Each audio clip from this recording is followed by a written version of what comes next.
Estoy tratando de identificar la famosa correspondencia. Esa correspondencia, como su nombre le indica, pues me indica en esencia a qué devanados corresponden las terminales que tiene la máquina que yo estoy obteniendo. Es decir, si tengo 6 bornes, debo de ver si esta corresponde así o de alguna otra forma. Para eso tenemos el ómetro, muy bien, perfecto, lo podemos usar el ómetro, multímetro, como quiera, no pasa nada. Sí, pero ¿y si no lo tenemos?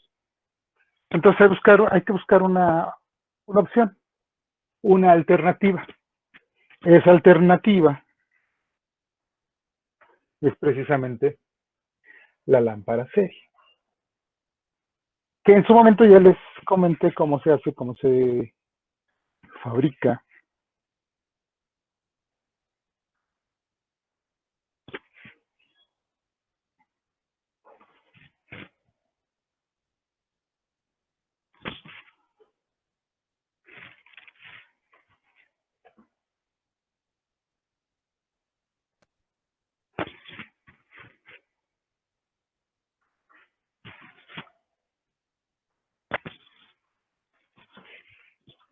Y es en esencia esta lamparita. Cuando tiene una X, es una lámpara de prueba en el largo de señalización. Y con este otro borne lo llevamos a una clavija y con esto hacemos la prueba. Bien, cuando es una máquina serie, va a desarrollar algo, cuando es una máquina compuesta va a desarrollar algo, y cuando es una máquina paralelo va a desarrollar algo, y cuando es un generador síncrono también va a desarrollar otra cosa. Pero lo que estamos buscando es que la lámpara prenda, es lo que estamos buscando. Por ejemplo, si yo entre estos dos bornes coloco una bobina de alta resistencia, porque existe, que es la resistencia del campo paralelo, F1, F2, cuando yo coloco estas dos terminales aquí, estas dos terminales son cualquiera de estas dos. Recuerden, para eso ya hice la prueba de correspondencia y me da como resultado que hay continuidad de esta manera, de esta forma. Cuando yo coloco la lámpara serie entre estas dos, la lámpara no va a prender, pero va a producir un chisporroteo. Esa información se la subí el día de ayer. Yo no les pedí que hicieran algo, nada más que la tuvieran esa información. ¿Sí? Entonces, nos va a permitir a nosotros determinar qué tipo de bobina es. La prueba con la famosa lámpara serie. Sí, con el multímetro pudimos medir. ¿Qué medimos? La resistencia. Sí, pero si no lo tenemos, si no tenemos multímetro, porque ya sea que se le acaba la pila, batería, o bien se dañaron las terminales, o bien alguien lo quemó, porque recuerden que el multímetro mide varias cosas, por eso se llama multímetro, medidor de varias magnitudes. Entonces, ¿qué hacemos? Pues con esta podemos sustituirlo fácilmente. La única dificultad de esto, o que representa esto, es que necesitamos siempre un contacto de corriente alterna o de corriente continua. A 120 volts, más o menos 10%. Aproximadamente, no siempre. ¿Sí? O sea, puede ser un poquito más, puede ser un poquito menos. Entonces, lógicamente, pues aquí es donde viene el problema. Cuando nosotros necesitamos una fuente de corriente alterna, hay veces que no hay, o bien hay que crearla, pues la creamos, la ponemos. Cuando yo coloco estas dos aquí, la lámpara no enciende. Pero ojo, no significa que esté mal. No alcanza a encender, ¿por qué? Porque esto produce una gran caída de tensión que evita que lleguen los 120 volts, 110 volts, 100 volts para que la lámpara pueda funcionar. Recuerden, una lámpara incandescente o bien de cuarzo, más o menos entre 60 a 70 volts empieza a operar. Ese es su rango de operación. que es el valor mínimo de una lámpara de cuarzo o incandescente. Lógicamente, si yo tengo 60 volts, es porque después de esto tengo la caída de tensión mínima para que esta pueda operar. ¿Qué pasa si es más grande y hace que aquí se caigan 100 volts? Le van a llegar a 20 volts esto. O sea, 100 más 20, ¿cuánto me da? 120 volts. Entonces, aquí a lo mejor se caen 100 volts. ¿Por qué? Porque es de resistencia muy alta. Si es de resistencia muy alta, no va a hacer que prenda esta. Pero ojo, no significa que esté dañada la bobina. No se vayan con esa cinta. ¿Por qué? Porque probablemente esta sí esté funcionando. Este esté en buenas condiciones. Pero no hay la suficiente caída de tensión en la lámpara. ¿Cómo lo observo? ¿Cómo lo demuestro? Cuando coloco uno de estos bornes aquí, lo dejo fijo y el otro lo coloco acá. Empiezo a tallar sobre el borne. Debe de producirse un pequeño chisporroteo. Significa que sí hay corriente, pero no es lo suficientemente grande para que se encienda. Entonces significa que sí está bien. Por eso es necesario que tengamos mucha precaución al momento de estar haciendo la prueba. Se nos puede ir algún tipo de observación y lógicamente queda mal ejecutada. ¿Qué pasa cuando es un campo serie?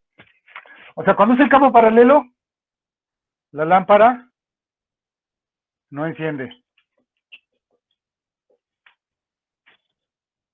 pero hay corriente.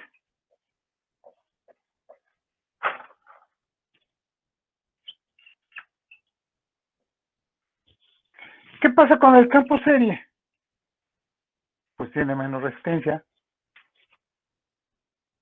Si yo lo coloco entre esos dos, la lámpara va a encender. Aunque aquí sí enciende, es serie S1, S2, sí enciende. ¿Quién? La lámpara.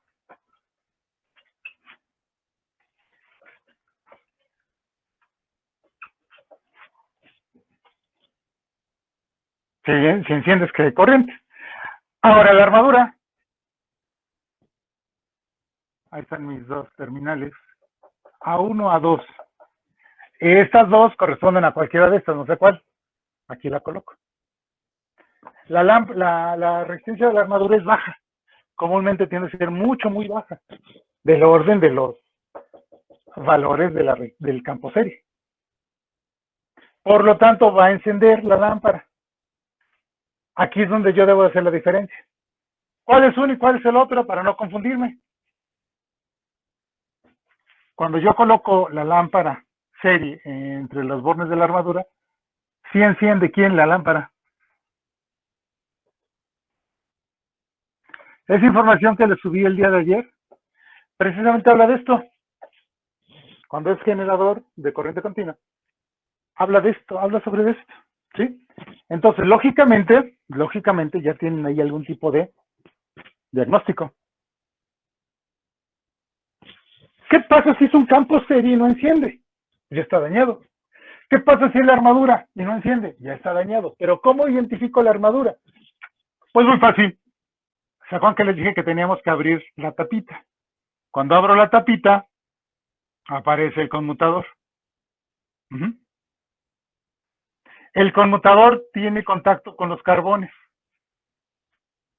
Y estos dos de los carbones llegan aquí, a cualquiera de estos dos bornes. Entonces, ¿qué hago? Mando este aquí a la armadura, o sea, al conmutador, y este otro lo mando a cualquiera de esos. Previamente yo ya tuve la correspondencia. Por lo tanto, ¿qué tengo que hacer? Pues ubicar nada más la armadura y donde encienda, esa es la armadura. Y eso es lo que ahorita les voy a enseñar a hacer en una máquina muy sencilla que tengo aquí.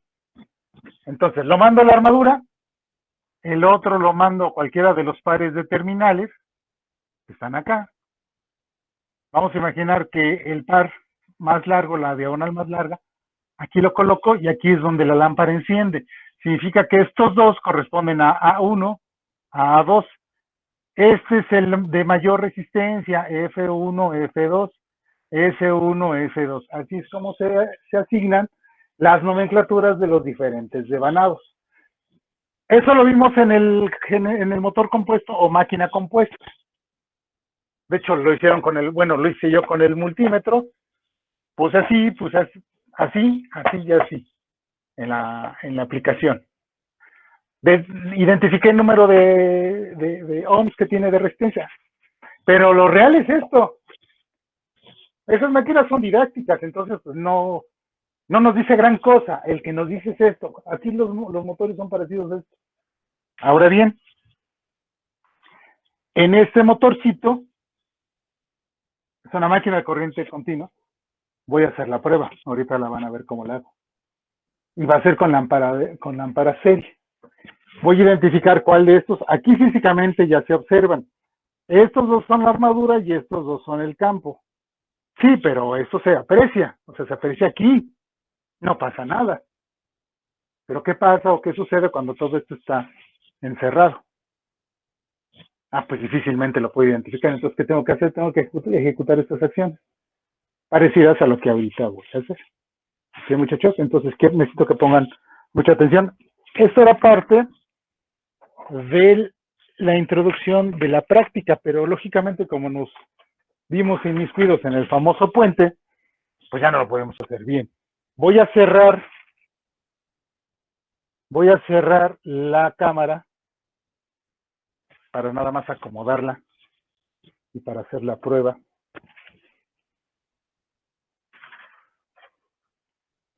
Ahorita queda fija bien.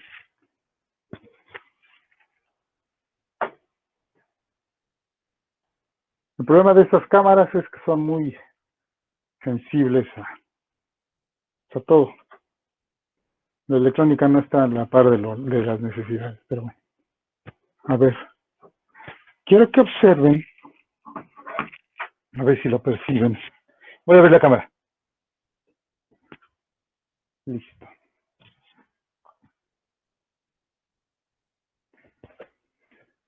¿Observan esto? Si no lo observan, sí, ahí está la máquina. ¿Sí la ven? Voy a abrirlo un poquito más, porque creo que está un poquito cerrada.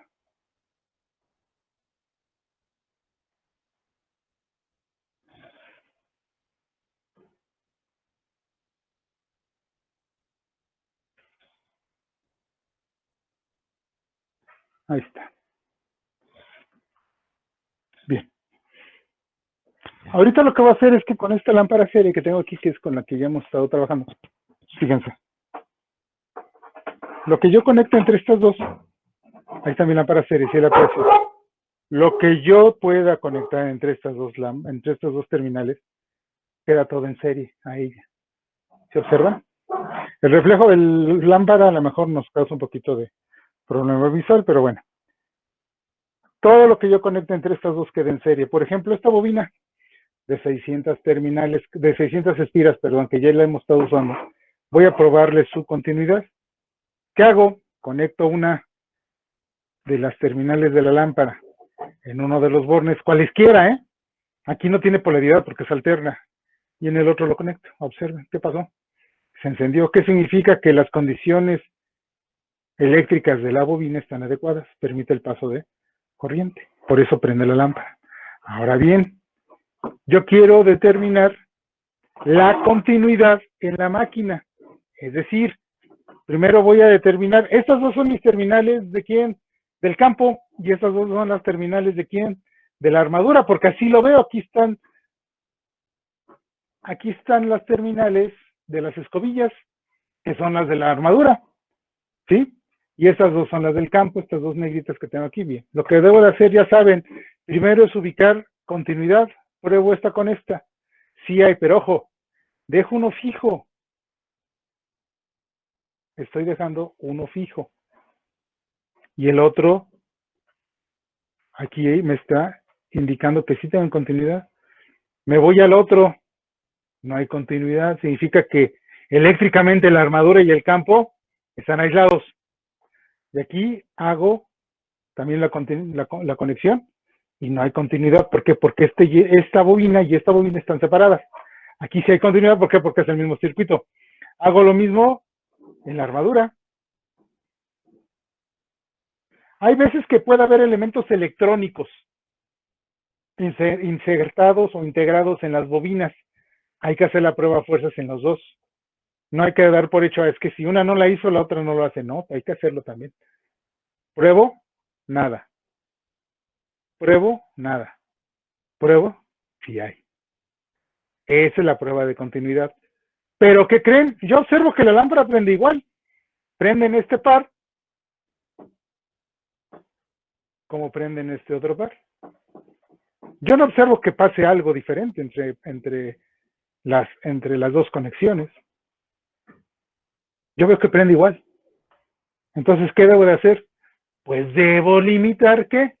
O delimitar ¿qué? Lo que estoy midiendo. Por ejemplo, este es el campo. Voy a verificar si es cierto. Esa supuestamente es la armadura. Bien, la armadura tiene contacto ¿con quién? Con el conmutador, que es el que está allá adentro. Si yo pruebo con la lámpara el conmutador, debe de prender. ¿Están de acuerdo? Aquí prende, porque es la continuidad de quién, de la armadura. Pero aquí debe de prender. Entonces, ¿qué estoy probando aquí? Que efectivamente esta es la armadura. Por lo tanto, aquí puedo discriminar armadura de quién, del campo. Entonces corroboro que estas dos son el campo y estas dos son la armadura. Eso se hace precisamente cuando falló o cuando no tengo mi multímetro. ¿Dudas? ¿Preguntas? ¿Qué se hace con una máquina compuesta? Lo mismo. Ahí nada más buscamos otro campo. ¿Cuál es? El campo paralelo. Que lógicamente el campo paralelo no va a prender. ¿Por qué? Porque es de alta resistencia. Su bobina es de alta resistencia. Entonces evitamos que ¿qué? Que prenda la lámpara serie. ¿Por qué? Pues por su resistencia. ¿Qué resistencia? La de la misma bobina.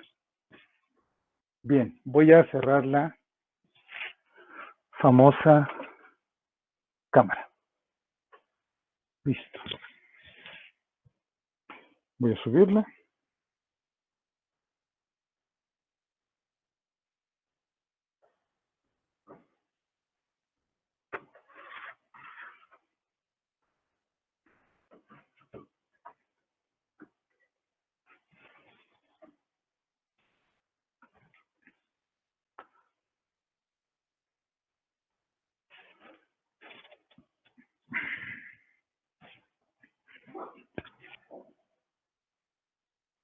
A ver, observen si se ve. Ahí queda un poquito chocada. Ahí está, ¿no? ¿Sí la ven bien? Sí. Sí. Perfecto. A ver. Esta resistencia del campo paralelo, esta resistencia del campo serie y esta resistencia de armadura, cada una de ellas tiene características. Baja resistencia, alta resistencia y esto es muy baja resistencia. El problema es cuando tenemos estas dos. Lo que acaban de ver que se hizo es lo que se van a ejecutar en su momento. Cuando regresemos a presencial el siguiente semestre, vamos a considerar que ya va a ser un hecho. Bien, vamos a tener que hacer vamos a llamarlo así, una especie como de concentrado de todas las actividades. Lógicamente, en una práctica o en una actividad práctica, podemos resumir 4 o 5 actividades. Por ejemplo, prueba de continuidad en generador y en alternador. Estamos ahí identificando terminales, identificando pares, identificando partes, así como la famosa correspondencia. Por eso cuando regresemos vamos a tener lo que hacer. Así que ni se preocupen. Esto lo estamos viendo sí muy maravillosamente en teoría. Más adelante lo vamos a ver en práctica. Bien, ¿dudas? ¿Qué pasa en el alternador? Pues algo parecido. Aquí la única diferencia, como ustedes ya lo vieron, es que las fases van a desarrollar la misma resistencia. Aquí sí tenemos un pequeño problema. El inducido y el inductor sí se comportan de manera diferente. Es decir, fíjense, comúnmente cuando yo estoy trabajando alternadores sin excitatriz, como el de la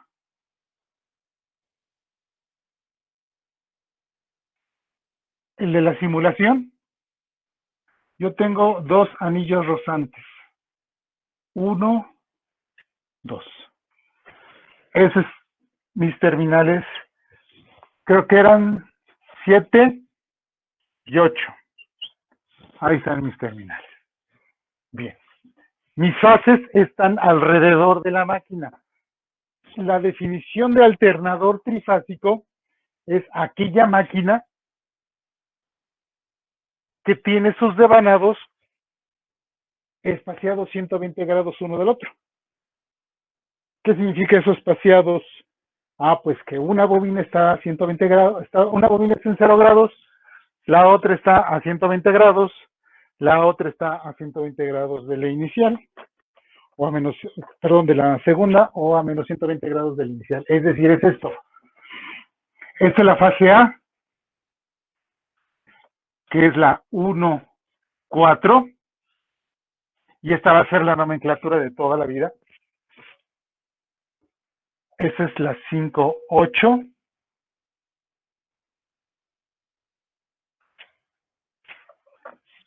Y esta es la 6, perdón, la 3, 6. ¿Cuántos terminales tenemos? 8. Puro alternador trifásico. Si ustedes se fijan, tenemos esta forma. Si todas las bobinas. Esta es la fase A, fase B, fase C. El desfasamiento entre ellas es de 120 grados. ¿Qué significa eso de 120 grados? Significa que esto está desfasado a 120 grados y esto está a 120 grados de esta, a 240 de esta, o a menos 120 de esta. ¿Para qué se hace? Pues para tener 3 generaciones. Una en A, otra en B, otra en C. Y a partir de ahí podemos generar un sistema trifásico, simultáneamente generar las 3 señales de tensión y corriente. Por eso es que es un poquito más difícil el alternador. Otra, ustedes quizás ya vieron esta palabrita, impedancia. La impedancia es la oposición al paso de la corriente alterna, al paso de la CA. ¿Sí? ¿Qué es la impedancia? Entonces, la oposición al paso de la corriente alterna. La oposición la Z se parece mucho a la resistencia. Sí, pero la Z está configurada por una parte resistiva y una parte inductiva, o reactiva más bien. Todas las bobinas en corriente alterna tienen estas dos. La resistencia que yo mido con un ómetro y este efecto que yo lo puedo calcular a través de los Henrys, de la frecuencia,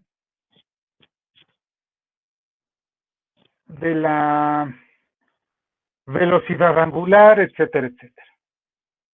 Entonces, todas las bobinas van a tener algo llamado impedancia. Eso lo van a ver o quizás ya lo están viendo en corriente alterna.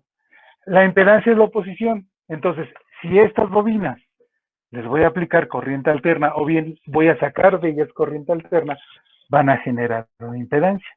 Y las 3 fases deberán de tener la misma impedancia. ¿Para qué? Para que ninguna de las 3 opere o se sobrecargue más que las otras 2. Entonces, esa es la condición en los alternadores. Si yo mido la resistencia, con eso me estoy asegurando que al menos la parte resistiva de las bobinas es igual. Por eso es que las bobinas en el módulo virtual que vimos se aproximaban a 0. Sus resistencias eran iguales. Con eso ya nos da un entendimiento de que posiblemente están bien las 3 fases. ¿Cuándo observaríamos que está alguna dañada? Cuando generemos energía eléctrica. Profe, ¿Qué pasó? ¿qué es X? ¿Cómo? No lo escuché bien. ¿Qué es X? X se le llama reactancia. Y la reactancia son efectos inductivos o capacitivos que se oponen o favorecen el paso de la corriente eléctrica en corriente alterna. ¿Cuándo es la reactancia inductiva? Cuando por el efecto de la ley de Lenz se provoca una alza en la resistencia. ¿Qué hace la reactancia capacitiva? Se adelanta la corriente con respecto a la tensión en corriente alterna. Sí, profe, gracias. Esa es la X, la reactancia. Entonces, toda impedancia tiene dos elementos, resistencia y reactancia. Toda impedancia. Puede que la resistencia sea muy pequeñita, la reactancia tiende a ser muy alta. Y al revés, puede que la resistencia sea muy alta, la reactancia tiende a ser pequeñita. Casi las dos que sean altas casi no existe. Porque una favorece a la otra. Por eso. Bien. Si ustedes se fijan, aquí tenemos 8 bornes. El 1, 4, 2, 5, 3, 6. Y el 7 y el 8.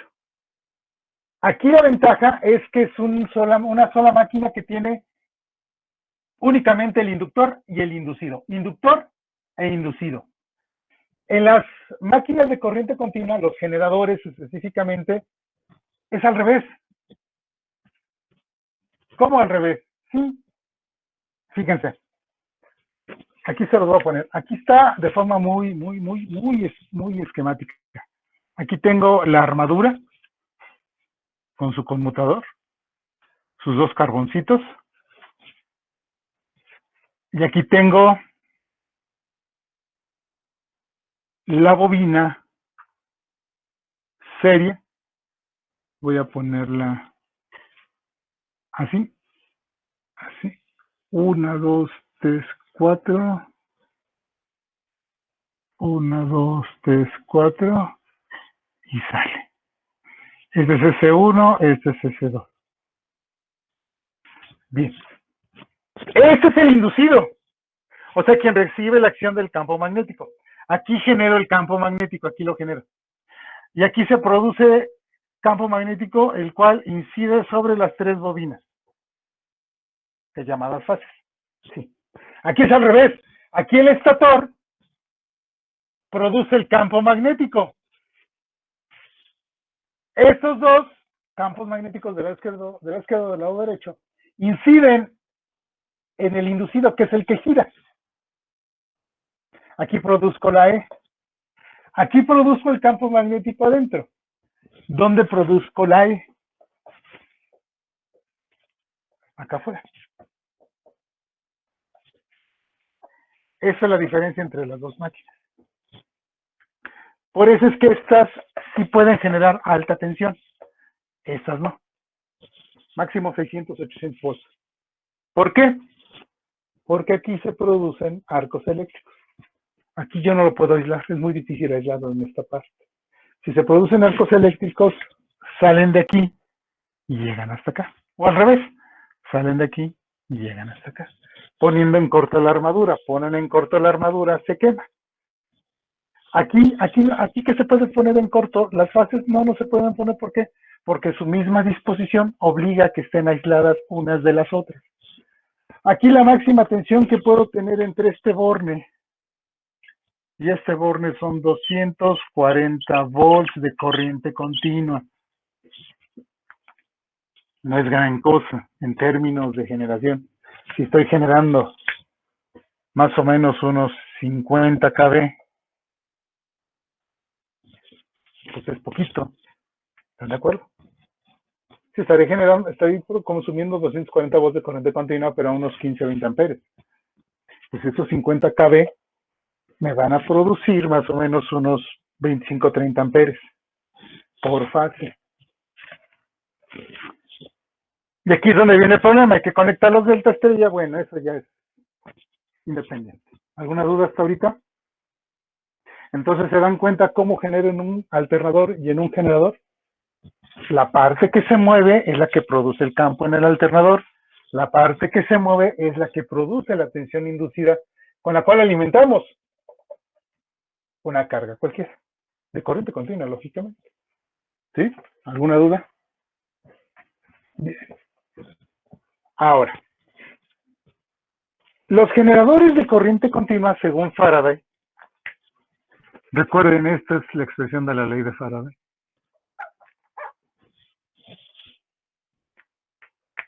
Va a depender del tiempo y el tiempo dependerá de la velocidad. La velocidad del rotor se mide en RPM. Es decir, si esto gira muy rápido, la tensión inducida se incrementa. Por lo tanto, debemos trabajar con velocidad constante. Aquí también. Pero hay un pequeño problema. Tenemos dos tipos de alternadores.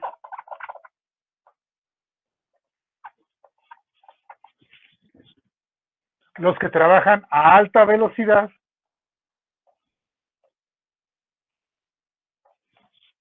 y los de baja velocidad.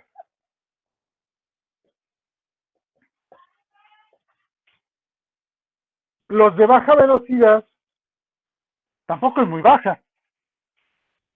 Son 1800 RPM, más o menos. Y los de alta velocidad son de 7200 o 3600 RPM. Es decir, a alta velocidad es cuando estamos manejando 3600 o 7200 RPM. Y cuando estamos manejando baja velocidad, estamos trabajando con 1800 RPM. Estos son para alternadores de tipo horizontal. Eso es para alternadores de tipo vertical.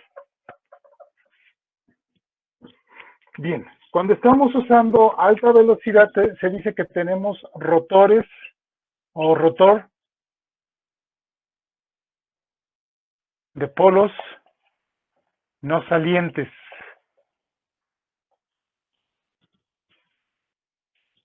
¿Cuándo es un rotor de polos no salientes? Cuando es un cilindro completo.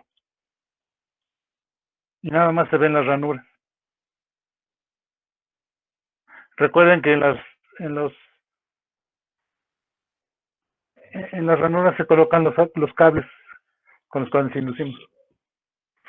Cuando es un rotor de polos no salientes, es un alternador de alta velocidad. Ahora, cuando veamos un rotor de polos salientes, es este, muchachos.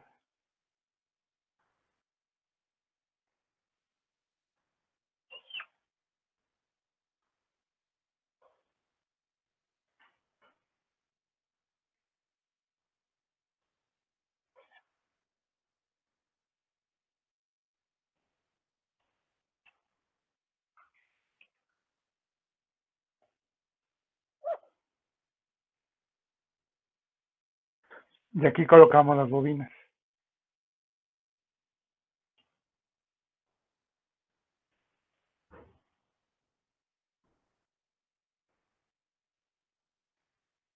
Y aquí tenemos los anillos rosantes.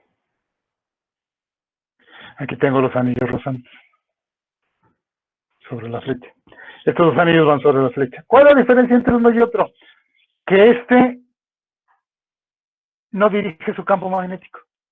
Acuérdense que aquí creamos el norte, el sur, o el norte-norte, sur-sur.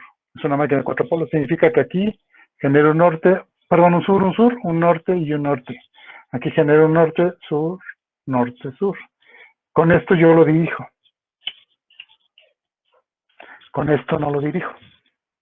Cuando tengo un polo salientes, que es este, significa que tengo una mejor eficiencia magnética. Cuando tengo un polos no salientes, no tengo la eficiencia magnética. Porque esto lo que hace es dirigirlo. Y así no lo puedo dirigir. Entonces, cuando vemos alternadores de alta velocidad es porque trabajan rotores de polos no salientes. Cuando vemos rotores de polos salientes significa que trabaja a baja velocidad. Esos polos salientes hacen que la máquina no pueda desarrollar más de 1800 RPM. Máximo 2200, pero lo normal son 1800. ¿Por qué? Se van a preguntar, bueno, ¿y por qué demonios esa velocidad? ¿Por qué no más? ¿Por qué no menos? Ah, pues porque dependemos de quién, de la frecuencia. Hay una formulita que establece la frecuencia. Y la frecuencia, matemáticamente hablando, significa esto. F es igual a el número de polos por la velocidad de giro entre 2 por 60. Cuando yo manejo RPM, la debo de pasar a RPS por el sistema de medición que tenemos. 60, perdón, S entre 60 me da revoluciones por segundo. P entre 2 significa el número de polos entre 2, es decir, que aquí si yo tengo 2 polos en la máquina, significa que es solamente un imán. O sea, un campo magnético es lo que yo estoy buscando, que sea un campo magnético. Si tengo 4 polos, significa que son 2 campos magnéticos. Uno así y otro así. Si son 8 polos, significa que son 4 imanes. Y así sucesivamente. Esto se factoriza, perdón, se hace el producto y queda esto. S sobre 120. F, ¿qué es F? El número de ciclos por segundo que se generan en el interior. Entonces, si yo quiero tener 60 y esta es de 1800 RPM, ¿cuántos polos yo necesito? Aquí necesito 4. 4 por 1800, 7200. Entre 120, 60. ¿Qué pasa si se me sube a 3600? Tengo que bajar el número de polos. 3600 por 2, 7200. Entre 120, ¿cuánto me da? 60. ¿Qué significa? Que yo nada más puedo jugar con las frecuencias si manejo o si muevo o si juego con el número de polos. Por lo tanto, una máquina en 1800 sí puede trabajar ¿cuántos polos? 4, y si está trabajando a 3602. El problema es la frecuencia. Este es el valor que yo no puedo variar. ¿Por qué? Porque se nos quemaría toda la carga instalada. Trabaja a 60 Hz. 60 ciclos por segundo, que es lo que sea. Ustedes vieron los valores medio, eficaz, pico, pico a pico, etcétera, etcétera. ¿Sí? Profe, ¿qué significa eso? F, frecuencia. P, número de polos. S, velocidad de giro o de rotor.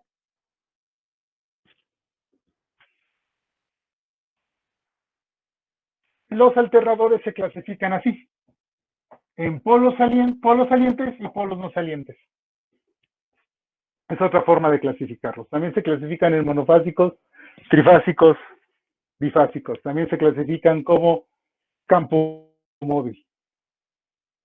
Recuerden, voy a borrar esto, que esto más adelante lo vamos a ver cuando estemos ya viendo alternador como tal. El alternador también se clasifica dependiendo su capacidad. ¿Qué es la capacidad? Pues la generación. O sea, el valor de generación que tiene en las salidas. Cuando es de alta capacidad, trabaja un campo móvil. Cuando es de baja capacidad, trabaja un campo fijo. La mayoría estamos usando estos. Son los que más comúnmente usamos. ¿Cuál es el problema del de baja capacidad o campo fijo? El arqueo. Es muy susceptible a fallas. Comúnmente se queman. Digo comúnmente. No significa que siempre, pero comúnmente se llega a dañar. Se queman. Se ponen en corto. Se calientan sus devanados y hay que cambiarlos. Se desgastan muy rápido los carbones. Lógicamente el calentamiento excesivo pues provoca también otro tipo de fallas. Bien, ¿dudas hasta ahorita? Entonces, cuando son alternadores de alta capacidad es campo móvil, cuando son alternadores de baja capacidad es campo fijo. Por ejemplo, puedo tener un alternador de polos no salientes de campo móvil. ¿Qué significa? Que es de alta velocidad a alta capacidad. Un alternador polos salientes, campo fijo. ¿Qué significa? Que es un alternador de baja capacidad, baja velocidad. ¿Sí me explicó? Es la combinación que puedo tener. Esta con estas dos, esta con estas dos. Es mi característica de clasificación del alternador.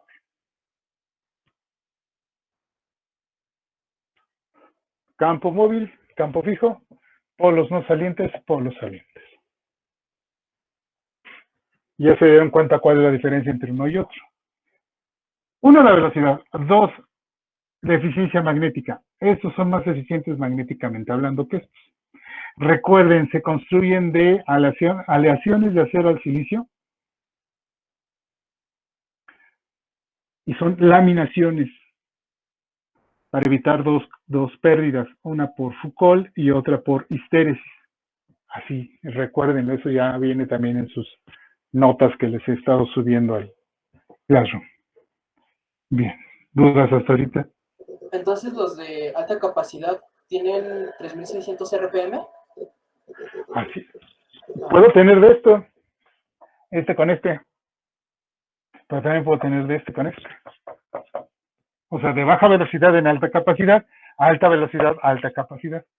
Eso es donde se usan las tipo horizontales, donde su fuente de movimiento es por calor. ¿Dónde se utilizan las de baja velocidad? Cuando su fuente de movimiento es por caída de agua. No se confundan con los aerogeneradores. Estos funcionan diferente. Se van a preguntar, bueno, ¿y cómo caramba funciona? No es fin de la materia, pero bueno, van a tener que saberlo. Resulta ser que los aerogeneradores tienen en su interior, la parte móvil, un imán permanente. ¿Y qué tienen alrededor? Varias bobinas.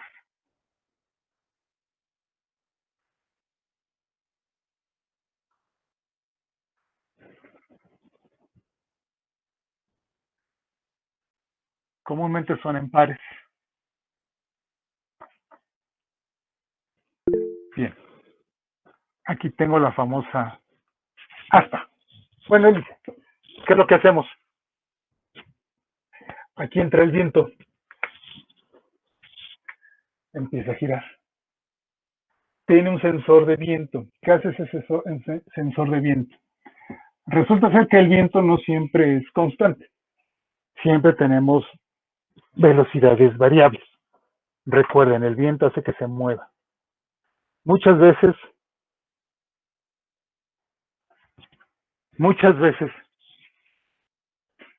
el viento es de muy poca velocidad. 10 kilómetros por hora. Bajo. 5 kilómetros por hora. El problema es cuando es de 60, 70, 80, 90, hasta 100 kilómetros por hora. ¿Qué hacen estas cosas, las hélices, las aspas? Sean autoposicionables. Cuando tengo mucho viento, se ponen de perfil. Cuando tengo poco viento, se ponen de canto. ¿Sí? ¿Para qué? Para que la velocidad con la cual giran tienda a ser constante. Lógicamente, allá arriba está muy cañón mantener una velocidad constante. ¿Por qué? Porque dependemos de quién, del viento.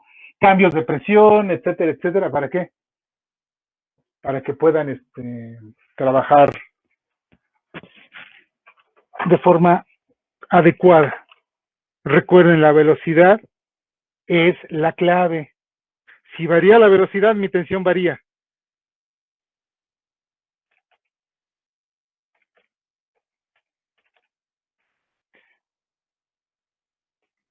Entonces, ¿qué pasa si mi tensión varía? Necesito un regulador. ¿Cuál es la función del regulador? Mantener la tensión de salida constante. Son disyuntores, perdón, reguladores disyuntores. ¿Para qué puse estos o por qué tiene 8? Ah, porque ya encontraron otro medio, otra forma. Resulta ser que cuando tengo poca velocidad, trabajan todos. ¿Para qué? Para que todos produzcan una tensión inducida y todos a la vez sumen. ¿Qué pasa si empieza a aumentar la velocidad? Se empiezan a desconectar automáticamente porque tienen un sensor de velocidad. Ese sensor lo que hace es desconectar pares de bobinas. ¿Para qué? Si salen dos, el resto va a empezar a trabajar produciendo lo que las otras dos producían. ¿Por qué? Porque se incrementa la velocidad. Y según Faraday, eso es constante. ¿De quién depende la tensión inducida? Del tiempo. ¿Y el tiempo quién me lo da? La velocidad. Tiempo de incidencia me lo da la velocidad. Ese es un imán permanente, por eso es mi campo magnético constante. El número de espiras, no puedo quitar las espiras de las bobinas. Puedo quitar las bobinas completas. Automáticamente lo puedo hacer. Si quito 2, las otras 4 que quedan o las otras 6 que quedan deben de suplir esas 2 que se quitaron. ¿Sí me explico? ¿Cómo? Incrementando esa tensión inducida. ¿Qué pasa con eso? Así es como más o menos producimos la tensión inducida ¿en quién? En los aerogeneradores. Pero ojo, no son como el alternador clásico común y corriente que tenemos. De hecho, ni siquiera son generadores síncronos. Tienen otra forma. El hecho de que tengan el imán permanente y esta forma de bobinas es lo que hace que cambien muchísimo su configuración. Pero se van generando. Esa es la única, digámoslo así, ventaja. ¿Sí? Por ejemplo, en México tenemos 4 o 5 parques eólicos. ¿Cuál es el problema? Que las condiciones atmosféricas no son las propicias para que ellos estuvieran trabajando todo el año. Supuestamente están bajo un cierto estudio hidrometeorológico y demás cuestiones. Pues yo no creo que, bueno, por ejemplo, conozco parques eólicos que están en lugares secos, a donde de plano casi no pasa el viento. No sé. Quién sabe, por algo lo han de haber hecho así, no sé. Pero ahí yo les puedo asegurar que donde están, que yo al menos conozco 3, pues no veo que generen gran cosa, pero bueno, en fin. Lo que sí es que les digo que tienen cuando menos 6 años de haberse instalado, entonces creo que no lo hicieron bien, o sea, no hicieron bien el estudio. El chiste fue ponerlos a lo puro baboso. Por ejemplo, ¿qué pasa en el Mar del Norte? En el Mar del Norte, enfrente de las costas de Países Bajos, que tienen parques eólicos montados sobre el mar. O sea, ahí sí se puede aprovechar el viento del mar. ¿Por qué? Porque toda la vida está soplando. Esa es la gran ventaja. Cosa que en otros países no se ha sabido aprovechar, pero el viento del mar es el que produce las olas. Pues ese siempre va a existir. O sea, es un hecho que siempre va a existir. Ahí es donde deberían de ponerse, por ejemplo, pónganlo acá en Golfo de México, probablemente en los nortes, o en el sur de México, en el Pacífico, en el sureste de México. También va a haber problemas por las suradas o por el norte que entra y que sale por abajo. De todas maneras, ahí se podrían poner, pero no se hace, no sé por qué. Debe de ser algún tipo de edificio, no lo sé. Pero bueno, como les decía y como me comentó un alumno Flores, los de alta capacidad pueden ser a baja velocidad, sí, en efecto. De hecho, estas son las hidroeléctricas. Las hidroeléctricas generan lo mismo que las termoeléctricas y que las nucleoeléctricas, que son estas de calor, es el ciclo combinado, pero a baja velocidad. ¿Cuál es el problema de la baja velocidad contra la alta velocidad del calentamiento? Aquí se calienta un poquito más. ¿Qué se calienta? Las bobinas. Aquí no, aquí se enfrían más rápido. De hecho, estos se llaman turboalternadores. Estos se llaman alternadores, simplemente el turbo. ¿Por qué turbo? Pues por las turbinas que tienen acopladas para producir movimiento. Digo, lamentablemente no. Yo espero que el semestre que entra, espero, si es que las condiciones se dan, puedan hacer una visita, si es que regresamos a presencial. Se tiene toda la intención, pero pues ya saben, todavía no tenemos la seguridad. Si se hace esa visita, comúnmente se hace a una planta de ciclo combinado ahí en Puebla, o bien a Tula Hidalgo, que es una termoeléctrica en forma. Y esa termoeléctrica en forma, pues lógicamente trabaja esta. Ahí les van a explicar. O sea, son instalaciones enormes, no tienen la más remota idea de los espacios que se utilizan Ahí simplemente la sala de máquinas ocupa más o menos lo que una escuela completa, así tipo Wilfrido, más o menos. Una sala de máquinas. O sea, es algo enorme. ¿Para qué? Para producir energía eléctrica, nada más. Bien, dudas hasta ahorita. Eso, muchachos, apúntenlo, anótenlo. ¿Por qué? Porque es información de quién? Del examen.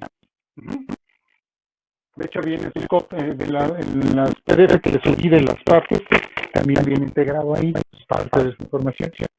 Bien. ¿Dudas, chavos? No. Perfecto. Ahora, vamos a entrar con lo que es Faraday. Ley de Faraday. La ley de Faraday ya quedó establecida como la famosa ley de inducción y la acabamos de poner ahorita para precisamente empezar a trabajar lo que es la tensión inducida en alternadores de forma así muy rápida. Lo importante es lo siguiente, que sepan manejar. La ley de Faraday, o ley de la inducción electromagnética, se queda establecida bajo esta expresión matemática. Si es campo magnético,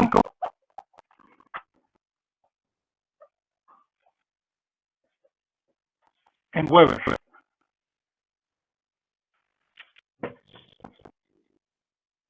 T es el tiempo de incidencia.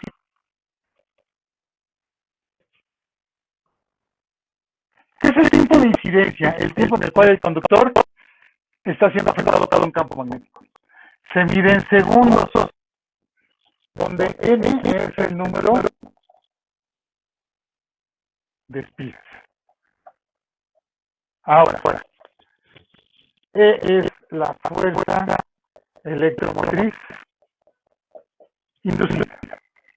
Ahora, fíjense bien, muchachos. Las espiras se encuentran en la armadura, en el caso del generador, o en el estator, en el caso del alternador. Acuérdense de eso. Pero, cuando yo estoy analizando o viendo lo que son las famosas espiras, tengo esta configuración. Aquí tengo un polo norte y aquí tengo un polo sur, más o menos. Significa que este lado está afectado por el norte y este lado está afectado por el sur. Esto es lo que gira. ¿Ah? Esto gira. ¿Cuántas veces? N veces. Este gira hacia adentro, este gira hacia afuera, es decir, hace esto.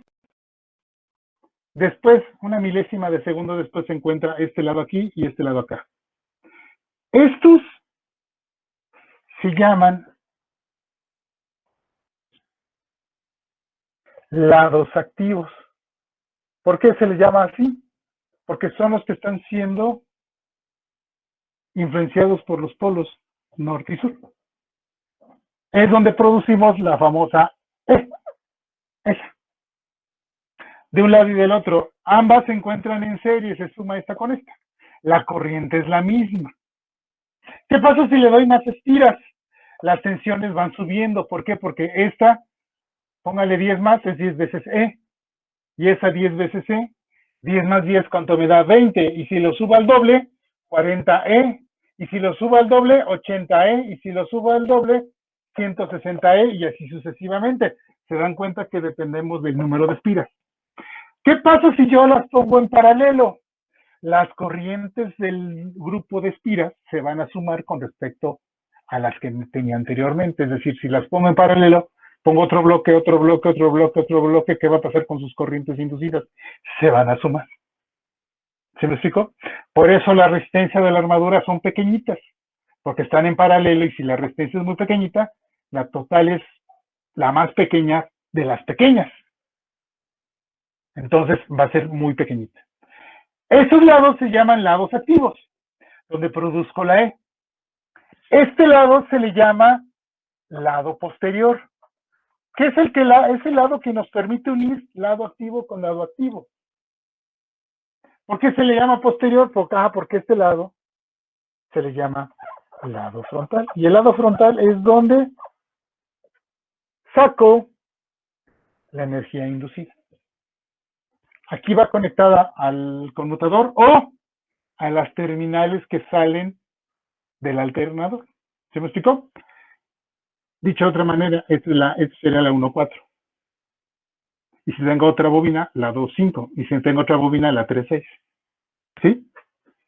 Entonces, esto, muchachos, es el lado frontal, lado posterior y lados activos.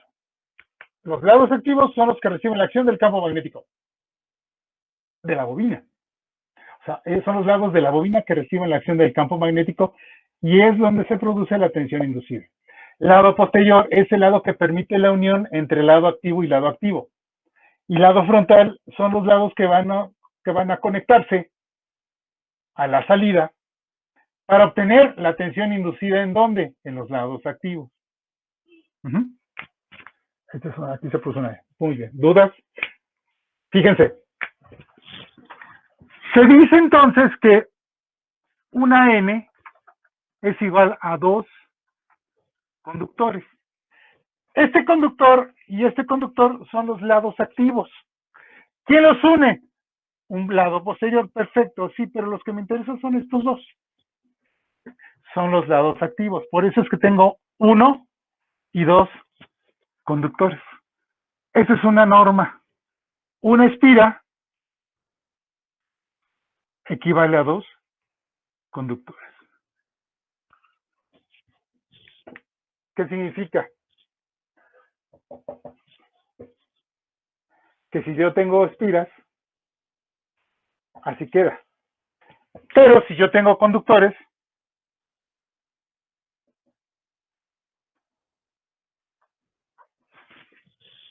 es igual a Z sobre 2 por phi sobre T.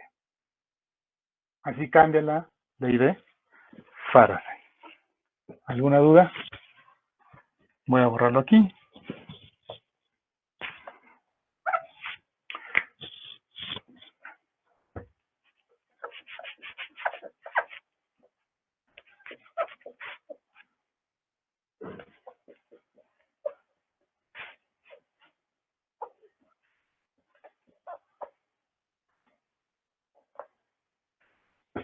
Si tengo 100 conductores, ¿cuántas espiras tengo? 50.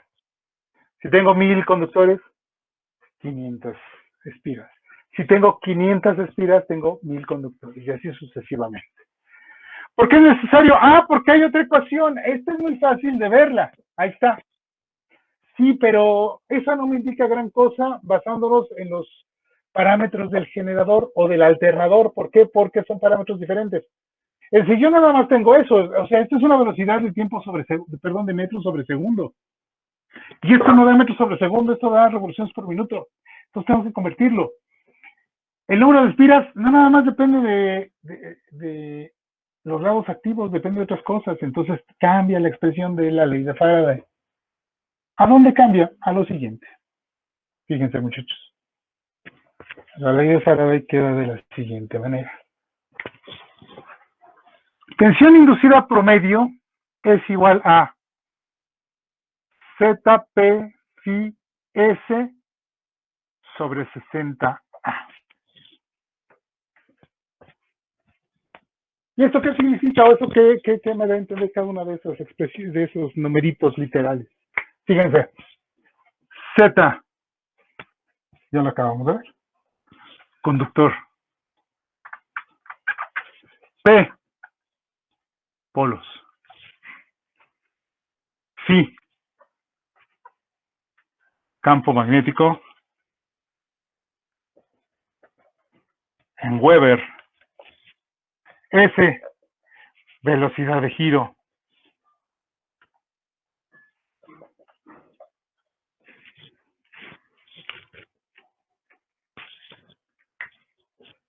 El 60 es una constante. A, recorrido. De corriente. Y si ustedes tienen buena memoria, hace poco les dije algo de el devanado imbricado y ondulado. Tenemos dos tipos de devanados en los generadores de corriente continua. Y me genera esta expresión. Cuando A es igual a P, tengo un devanado imbricado. Pero cuando A es igual a 2, tengo un devanado ondulado. Por lo tanto, se hace una constante. ¿Eso de quién depende? Del diseño de quién, de la máquina, del generador. Ahorita estamos viendo la ley de Faraday exclusivamente en generadores, nada más. De esta ecuación, usted se va a preguntar, ¿dónde andaba que me llegué a esto? Ah, pues es que esto nada más es impulso, con valores máximos y valores instantáneos.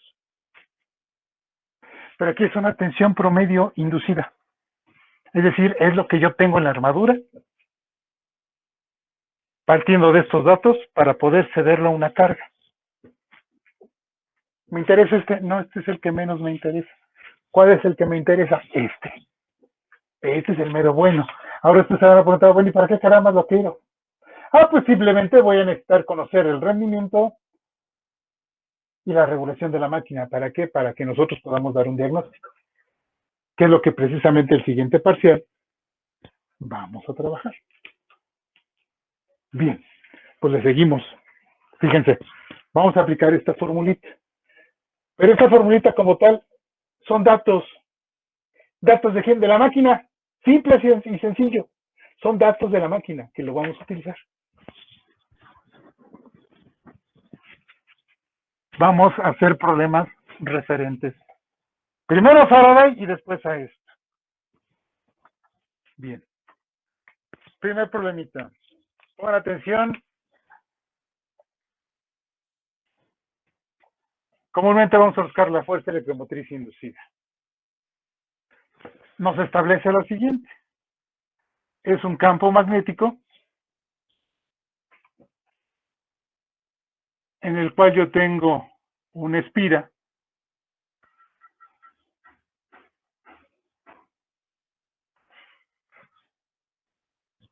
polo norte, polo sur, y esto gira. Bien. El tiempo de incidencia de esta espira es de 0.5 segundos. Es de una espira. El campo magnético phi es de 2 por 10 a la menos 4 Weber. Calcular la fuerza electromotriz inducida. Pongan atención cómo se hace. Estos son mis datos. ¿Qué debo de hacer? Voy a usar potencias de 10. El tiempo son 5 por 10 a la menos 1 segundos. El campo magnético, ¿cuánto es?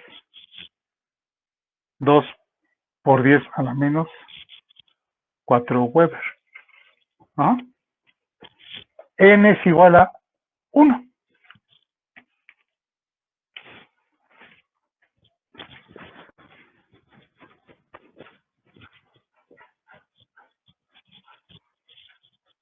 Aplico la ecuación. Perdón, la formulita. E es igual a... Sí, yo sé que por ahí me faltó un menos, pero ese menos es un efecto magnético. N phi sobre T. Esto es igual a menos N1 por 2 por 10 a la menos 4 entre 5 por 10 a la menos 1. ¿Esto cuánto me da? Es 2/5 por 10 a la menos 3 volts. Este 10 a la menos 3 significa que es 2/5 milivolts. Es lo que induce este generador con esos datos. Recuerden, 10 a la menos 3, ¿cuál es el término de prefijo que se utiliza? Mili. Cópienlo, chicos, por favor.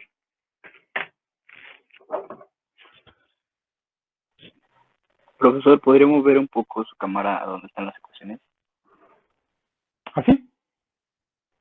Sí, profesor, gracias. ¿De qué?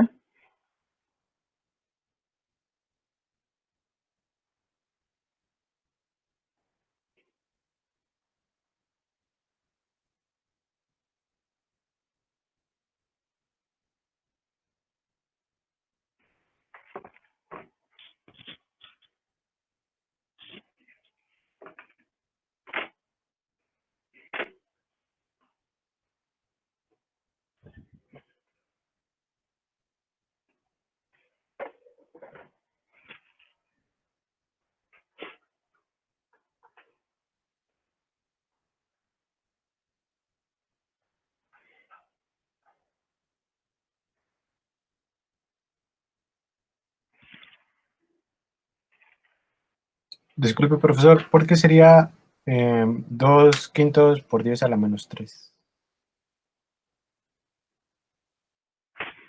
Bien. Voy a borrar del lado izquierdo del pizarrón los datos. Mire, cuando yo ajusto a potencias de 10, a potencias 12-10, mis datos, estoy haciéndolo con la finalidad de ¿qué? De separar los puntos decimales. Es decir, 10 a la menos 4 es un dato que me dan del famoso campo magnético.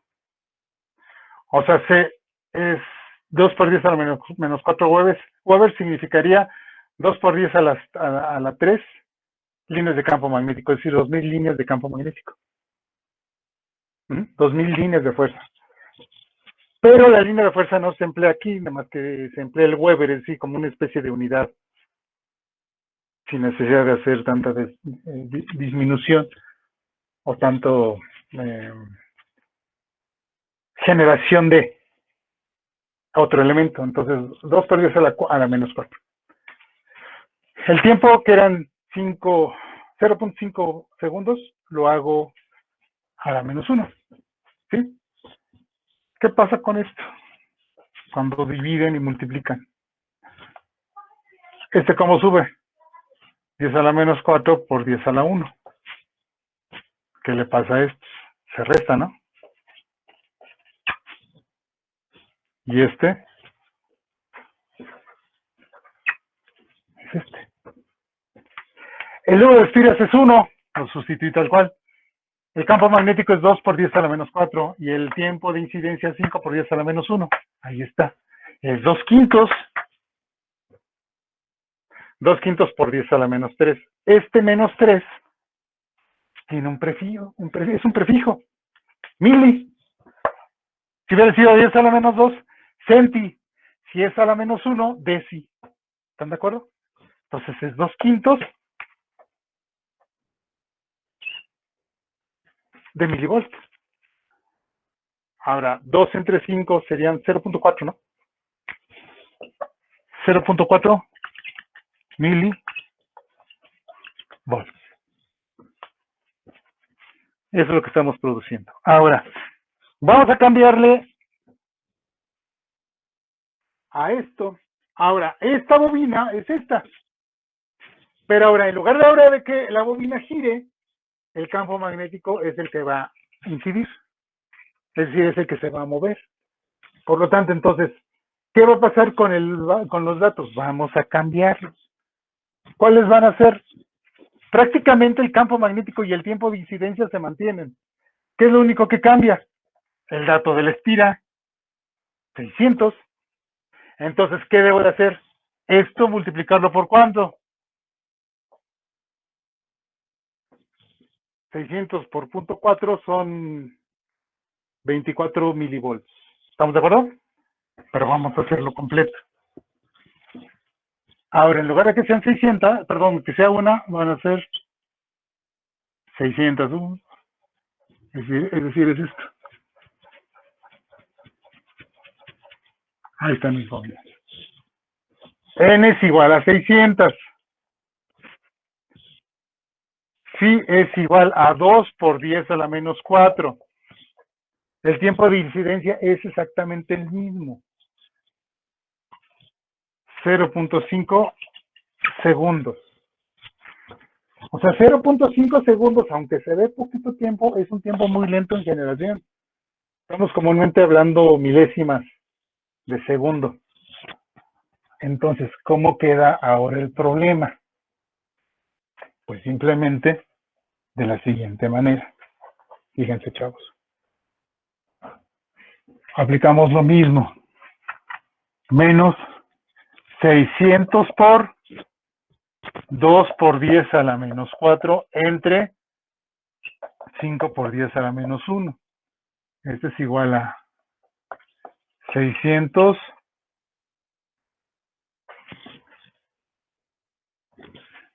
1200 entre 5 por 10 a la menos 3. Son 24.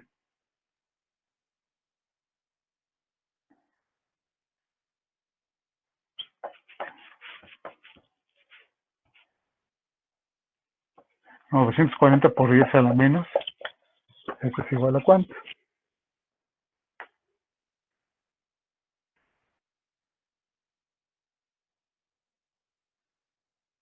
¿Estamos de acuerdo? 0.24 volts.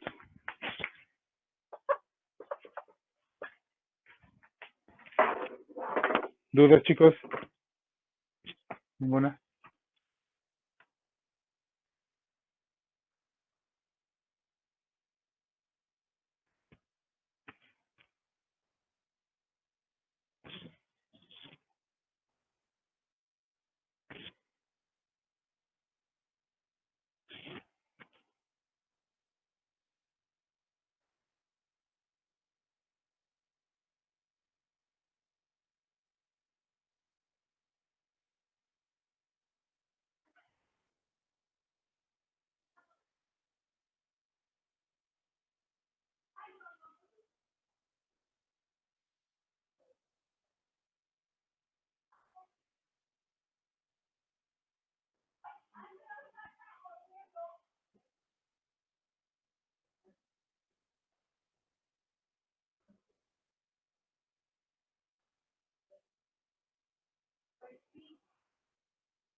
Bien.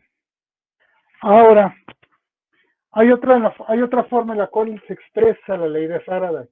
No la de E promedio es igual a phi ZS 60 y todo ese rollo. No, esa no. Hay otra en la cual únicamente se pide lo siguiente.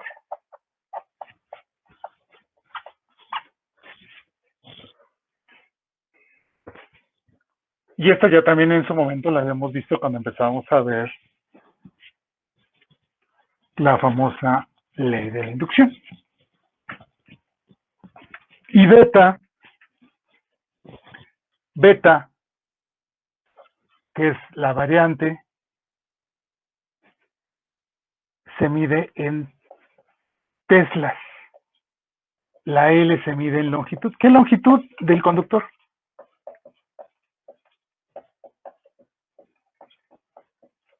Se mide en metros. Y la velocidad es una velocidad lineal. Lógicamente esa velocidad lineal no es la que hemos visto en física, que se mide en kilómetros sobre hora. No, la de metros sobre segundo.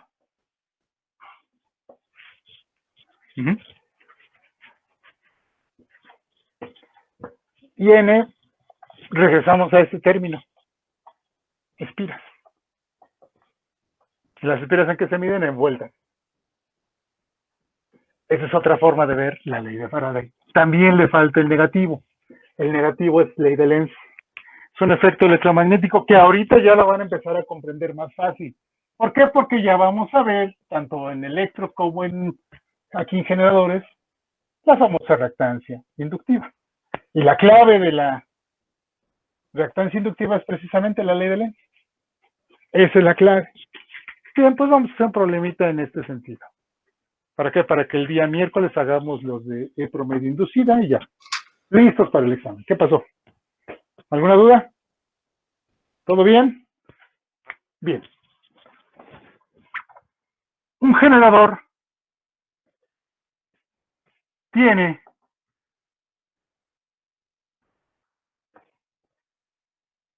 una beta de 0.35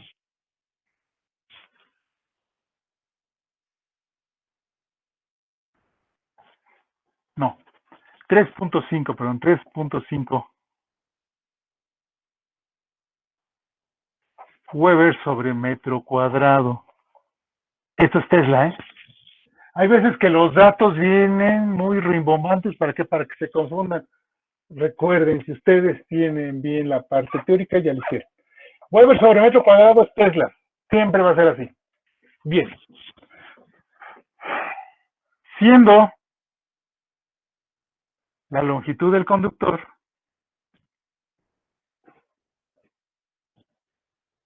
de 35 por 10 a la menos 2 metros, coma, la velocidad que desarrolla,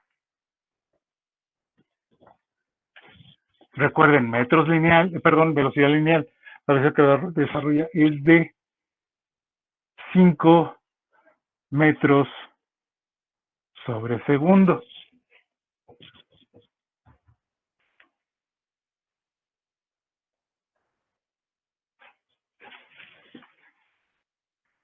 Siendo n de 300 espiras. Calcular la fuerza electromotriz. Entonces lo hacemos tal cual. La ecuación es esta, menos n beta LB, donde n la tenemos que es 300, beta es de 3.5 teslas, así tal cual teslas. La longitud del conductor es de 35 por 10 a la menos 2 metros, es decir, 35 centímetros. Y la velocidad es de 5 metros sobre segundo. Pues tal cual sustituimos los valores. Es igual a 300 por 3.5 por 5 por 3, perdón, por 35 por 10 a la menos 2. Volts. Listo. Lo hacemos.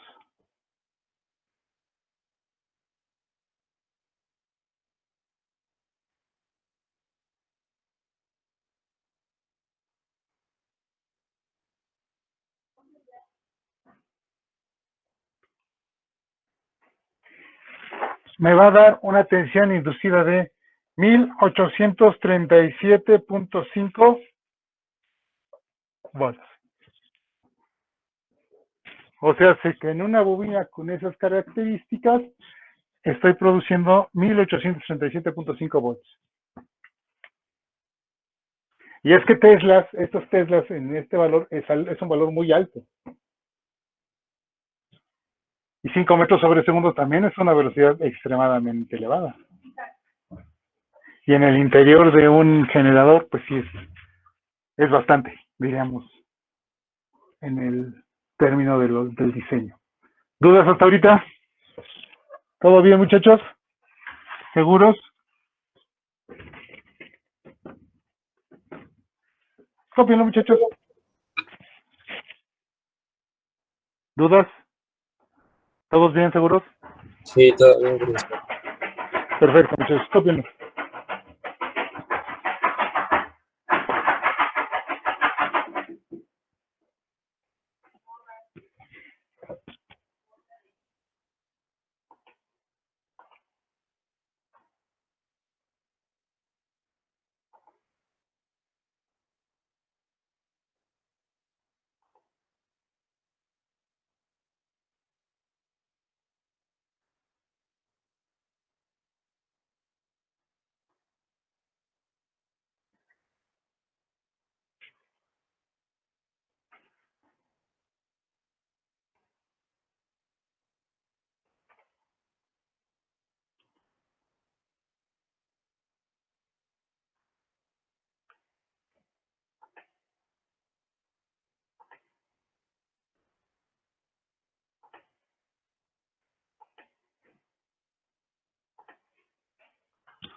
Bien.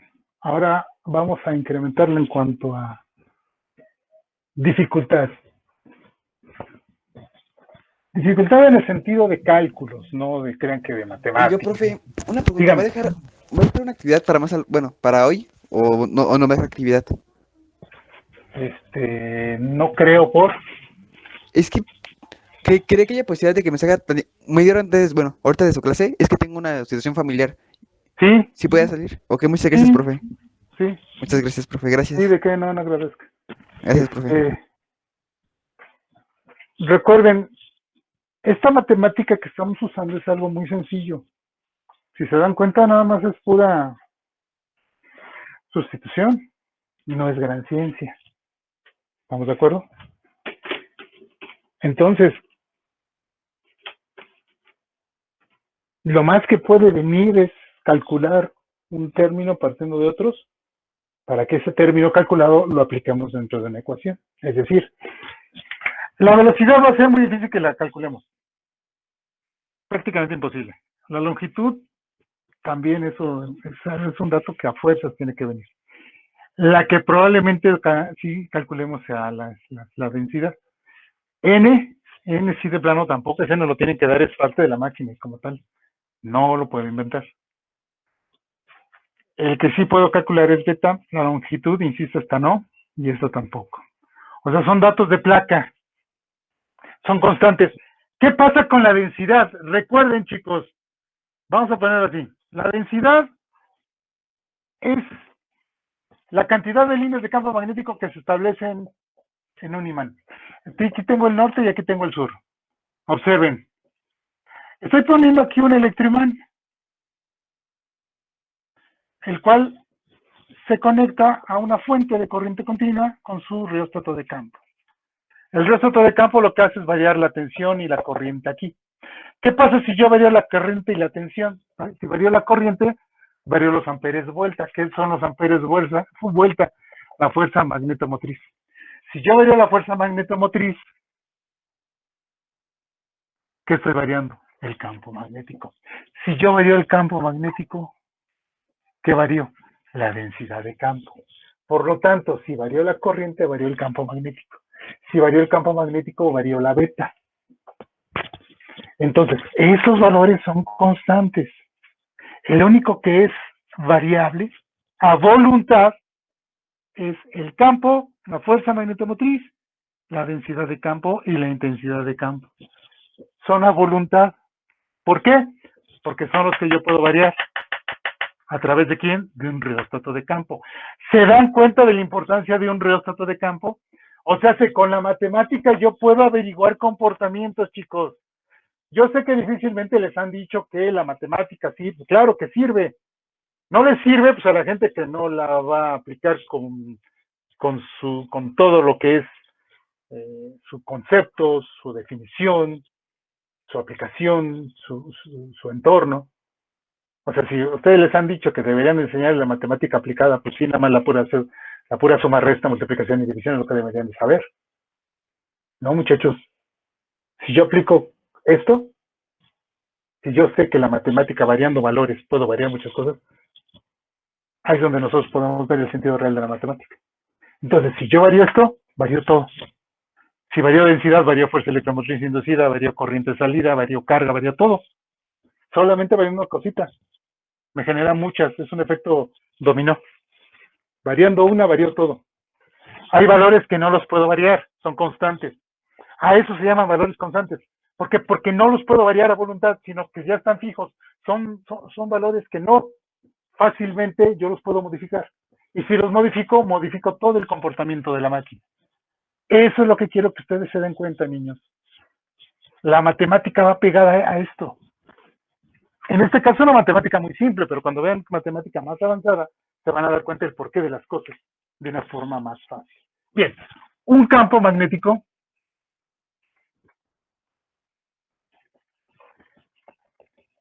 de 6.75 por 10 a la menos 2 Weber tiene tiene un área de 60 por 10 a la menos 4 metros cuadrados. La longitud del conductor de la bobina de 600 conductores es de 6 por 10 a la menos 2 metros. Y la velocidad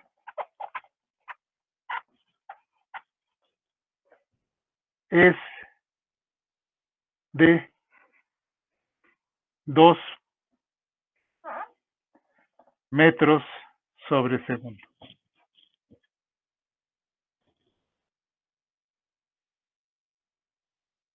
Calcular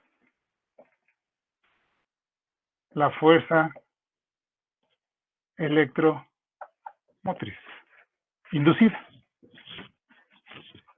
¿Cómo se le hace? Observen. Me voy a mi fórmula de ley de Faraday. Fíjense. E es igual a N beta LB. Da la casualidad que aquí no tengo ni N, ni beta, L y B si los tengo. No tengo estas dos, pero puedo calcularlas. ¿Por qué? N es igual a Z sobre 2. Y Z, específicamente, son conductores. Y el número es de 600. Pongo aquí mis datos. Z es 600.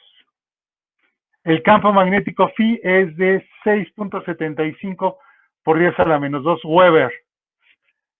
El área del imán o de la cara polar es de 60 por 10 a la menos 4 metros cuadrados. Y me dice que la bobina tiene una longitud de 6 por 10 a la menos 2 metros. Y su velocidad es de 2 metros sobre segundo. Debo de calcular N. Lo primerito que debo de hacer es eso. Tengo 600 entre 2. Esto me da un gran total de 300. Primer dato calculado. ¿Cuál es el segundo dato a calcular? El siguiente, muchachos. Beta. De acuerdo a la teoría que ya vimos casi al inicio del semestre, beta es el campo magnético phi entre área.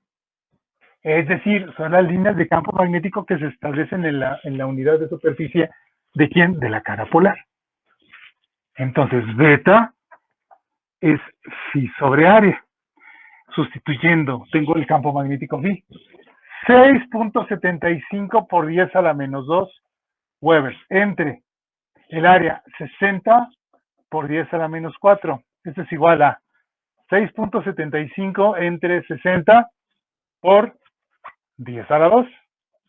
Esto es igual a ¿cuánto?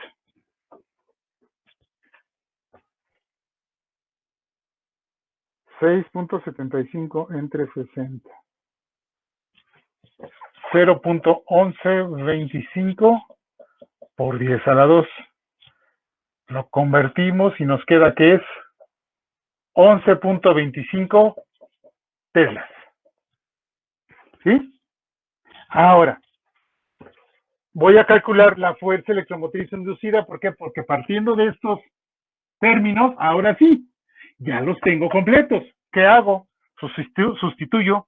Es igual a 300 por 11.25 por 6 por 10 a la menos 2 por 2. Esto es igual a 300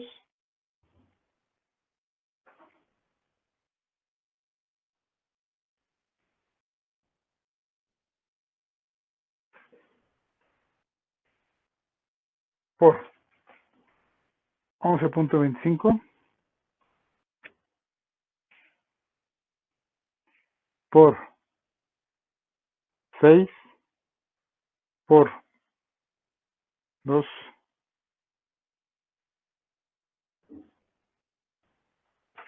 me salen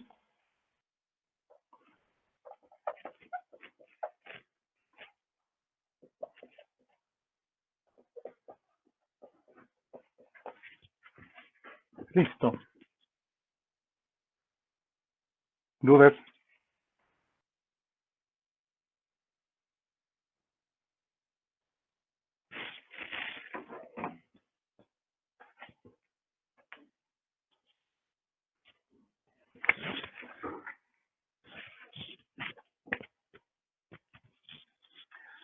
Entonces, se dieron cuenta que para este tipo de problemas sí estamos calculando valores que supuestamente tendrán que venir.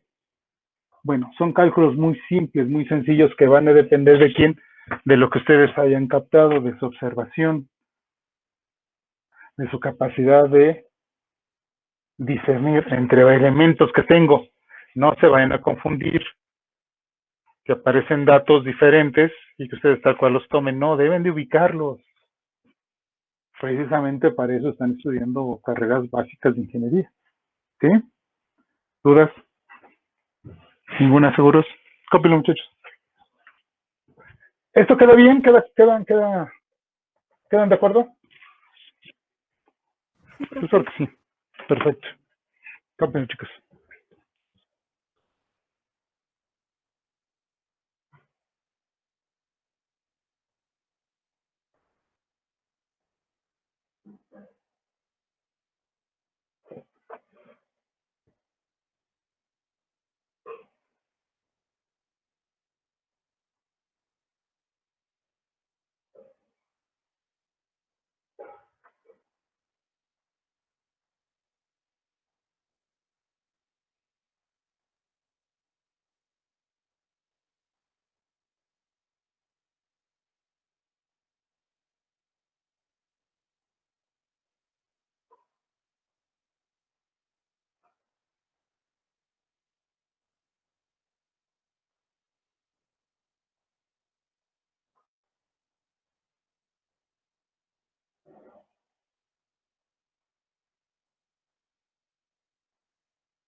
A ver, niños, rápido. Quiero que vean lo siguiente. ¿Aprecian esto? ¿Sí lo ven?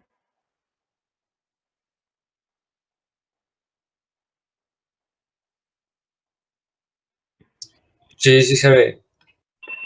Sí, Perfecto. profesor. A ver, esto que está en medio y lo que está al exterior es un alternador campo móvil. Chicos, este es el inductor, es el que gira. Esta es la disposición, así como lo ven en el famoso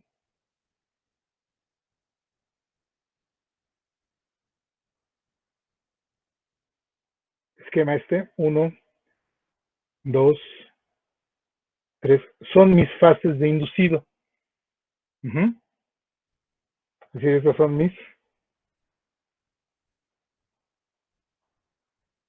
mis tres fases. Si ustedes tuvieran un transportador, podrían medir los ángulos entre este superior, inducido superior, inducido lateral izquierdo e inducido lateral derecho. Observarían que son efectivamente 120 grados entre una y otra bobina. Ese es un desfasamiento. El desfasamiento vendría siendo la colocación física de las bobinas al interior de quién, del alternador. Este es un alternador de dos polos. ¿Por qué dos polos? Porque son los del inductor. Aquí vemos una bobina completa, sí, pero a la bobina completa le van a afectar dos polos, el norte y el sur de quién, del inductor. ¿Qué pasa si tuviéramos una bobina de 4 polos? Aquí tendríamos más o menos de esta forma, ahorita lo ven.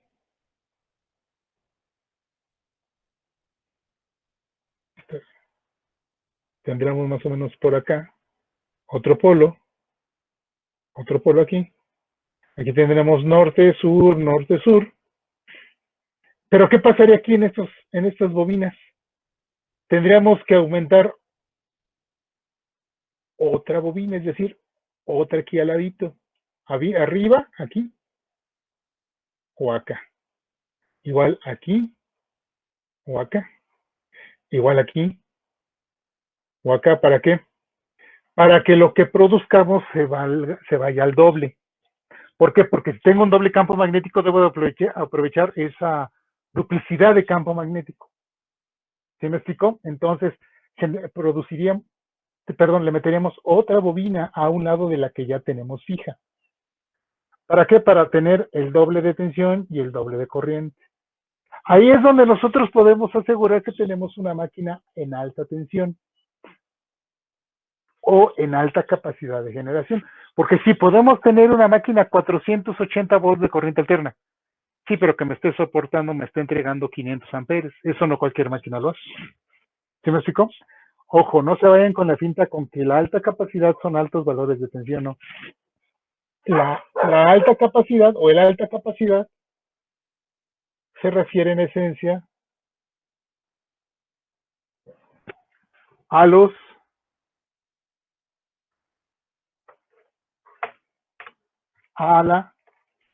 se llama potencia aparente, que es lo que les acabo de poner aquí. ¿Y eso en qué se mide? En kVA, o en mVA, o en gVA, o en tVA, en cualquiera de esas 4. El que comúnmente nosotros usamos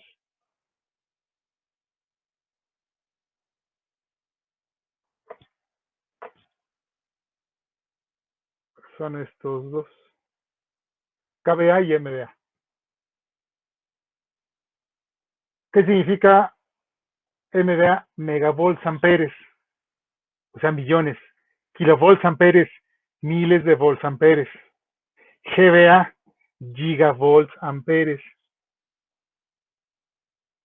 Eso ya estamos hablando de billones de volts amperes. Que ya hay máquinas que están generando esto. Pero digo, son máquinas ya aquí. Son máquinas de generación muy grandes que casi nosotros ya no vamos a ver.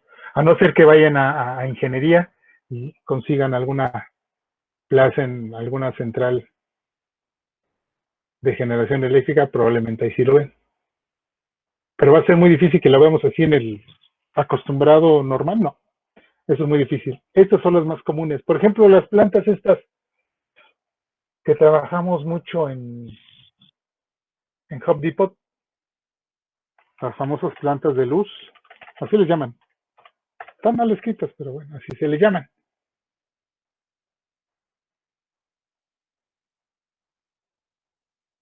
Ahorita les pongo un generador de luz.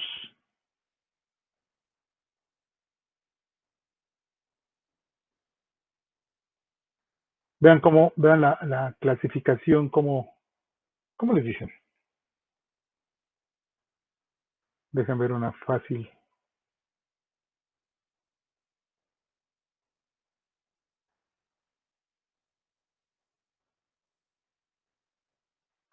A ver, déjenme ver esta.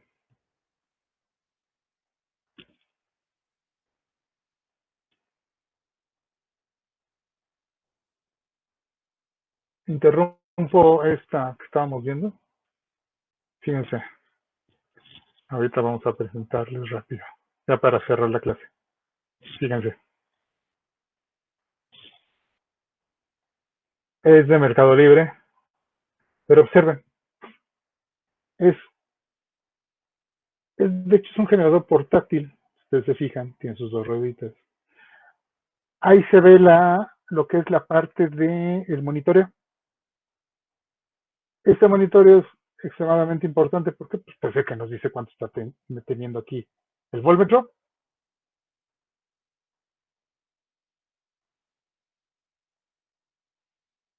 La tensión de salida, este es el botón de arranque. Esto es el acceso al alternador. Esta puertita con llave. Esto es lo del combustible, o sea, el tanquecito. Estas son mis salidas en monofásica y en trifásica. Profe, ¿ya nos podemos retirar? No, si gusta irse ya se puede retirar, ¿eh? ¿Esto qué nos va a dar? Esta es la potencia aparente. Aquí lo están manejando como potencia útil. Esto es lo que consume una carga. Por ejemplo, puedo meterle 70 focos de 100 watts. Sí, pero si le quiero meter un motor, por eso debo de medirlo siempre en potencia aparente. Ese es el error que tienen estas personas. Y muchas veces lo que nosotros manejamos es precisamente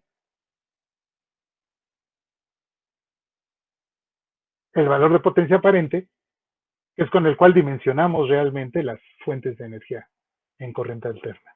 ¿Alguna duda, muchachos? No, profe. No, profe. Bien, nos vemos. Ah, profe. Nos vemos el miércoles, chavos.